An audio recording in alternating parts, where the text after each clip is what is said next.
स्वागत करते हैं आपका हमारे चैनल के अंदर। आज हम बात करेंगे सांगली लोकसभा सीट के बारे में।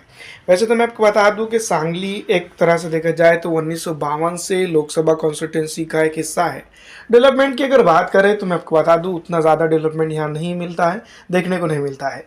दूसरी तरफ अगर हम बात करें तो यहाँ पर कांग्रेस, राष्ट्रवादी कांग्रेस, भारतीय जनता पार्टी, शिवसेना, ये तमाम तर पॉलिटिकल पार्टीज़ ने अपने अपने तर्ज पर यहाँ पर राज और हुकूमत की है।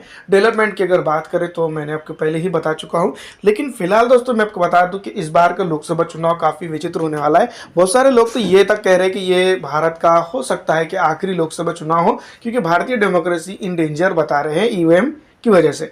दिग्विजय सिंह बार बार इसके ऊपर बात करते हैं, बहुत सारे जो तो विपक्षी नेता उसके ऊपर बात करते हैं। और दूसरी तरफ मैं आपको बता दूं कि जो तो खुद सुप्रीम कोर्ट के कई एक वकील इसके ऊपर इलेक्ट्रॉनिक वोटिंग मशीन के ऊपर मोर्चा खोल चुके हैं। लेकिन ये तमाम तर चीज़ें हैं जो हम बात करेंगे सांगली के लोकसभा चुनाव के बारे में। तो सांगली लोकसभा चुनाव को अगर हम देखें तो मैं आपको बता दूं कि यहाँ पर जिस तरह से पिछली दफ़ा जब चुनाव हुए थे तो भारतीय जनता पार्टी ने यहाँ पर 5,8,955 वोट हासिल की थी। ये एक अपने आप में एक मैजिकल फिगर था। उस वक्त जो है तो कांग्रेस बहुत कमज़ोर बताई जा रही थी। लेकिन यहाँ पर मैं आपको बता दूं स्वाभिमानी पक्ष के पार्टी के प्रत्याशी जो है तो उस वक्त थे मैदान में, जिन्होंने जो है तो मैं आपको बता दूं कि 3,44,643 वोट हासिल किए थे।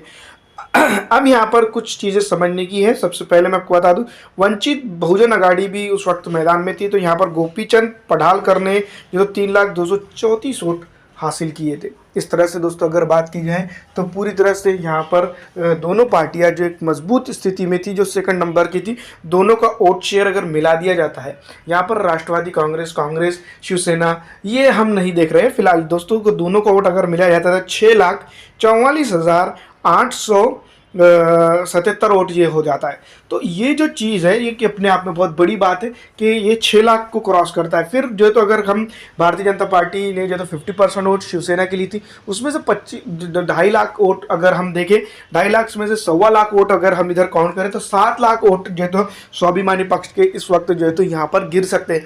तो सांगली में मैं आपको बता दूं कि जिस तरह से अगर हम बात करें तो सांगली के अंदर स्वाभिमानी पक्ष जो तो इस बार अगर गठबंधन के साथ रहता है, इंडिया गठबंधन की खास करके हम बात कर रहे हैं, एनडीए की नहीं, इंडिया गठबंधन के साथ अगर रहता है तो यहाँ पर वो जीत दर्ज कर रहा है। इस तरह से दोस्तों मैं आपको बता दूं कि हालात रहेंगे। और यहाँ पर सांगली के अंदर दोस्तों जो भारतीय जनता पार्टी को फटका बैठ रहा है वो अलग से एक बहुत बड़ा आउट ऑफ मार्जिन कट रहेगा। और साथ ही साथ ये बात भी हम कह सकते हैं कि हो सकता है कि ये जो वोट गेन था पिछले सब दफ़ा का ये अलग हो और अब की बार का जो तो वोट गेन काफ़ी विचित्र हो। क्योंकि फिलहाल दोस्तों मैं आपको बता दूं कि भूमिका जो है तो भारतीय जनता पार्टी की भी हो और राष्ट्रवादी कांग्रेस और शिवसेना की, ये विचित्र दिखाई दे रही है। महाराष्ट्र के मानचित्र की अगर बात करें तो जनता काफ़ी सोच समझ के वोटिंग करती है।